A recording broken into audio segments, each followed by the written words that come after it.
অনেকগুলা সন্ত্রাসী যারা জয়ী হিসেবে ঘোষণা করা হয়েছে, অনেকগুলা দখলদার চাঁদাবাজদের, আমরা তাদের বিরুদ্ধে ইনশাল্লাহ রাজপথে নামবো। লড়াইটা আরো নতুন শানিত হবে। প্রিয় তরুণ প্রজন্ম, ঐক্যবদ্ধ থাকুন, সাহস হারাবেন না। আরো দ্বিগুণ সাহস নিয়ে আমরা নামবো, যে সাহসের মাধ্যমে নতুন বাংলাদেশ গঠন করব। সে যাত্রা, সে আহ্বান জানিয়ে আজকে আমি আপনাদের সাথে কথা শেষ করছি। আমার যদি এই চলার পথে কোনো ভুল ত্রুটি এই কয়েকদিনে ক্যাম্পেইন হয়ে থাকে, আমাকে ক্ষমা করে দিবেন। অনেকের সাথে উঁচু কথা বলেছি।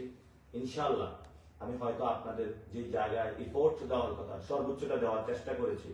ভবিষ্যতে আরো দিব এবং আমরা ইনশাআল্লাহ আগামী ইলেকশনে আরো নতুন শক্তিতে আবির্ভূত হব।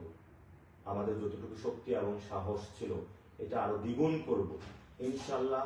ঢাকাতে আমরা জনগণের বানাবো, জনতারই শাসন চলবে। যদি এখানে কোনো ভাই এবং বোনদের উপর আক্রমণ করা হয়, আমরা ইনশাআল্লাহ সবাই মাঠে এসে সমুচিত জবাব দিব তাদেরকে।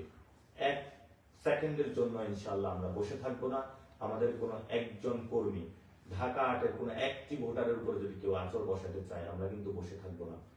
আমরা সবাই ঐক্যবদ্ধভাবে নতুন ভাবে আবার মাঠে নামবো। সাহস করবেন না, আপনারা এই দুঃসাহস করবেন না। অনেক যথেষ্ট আমরা সহ্য করেছি।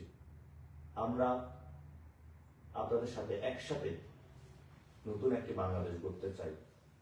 আপনারা হতাশ হবেন না। অনেকে কান্নাকাটি করেছেন। আমি আপনাদের সামনে আগেই কমিটমেন্ট করেছিলাম, আমি কখনো দুর্নীতি, সন্ত্রাস, চাঁদাবাজির সাথে কখনো নিজেকে জড়িত করব না। এই লড়াইটা আমরা চালিয়ে যাব। এই লড়াইটা আমার, আপনার সন্তানের জন্য, আপনার মায়ের জন্য, আপনার বোনের জন্য।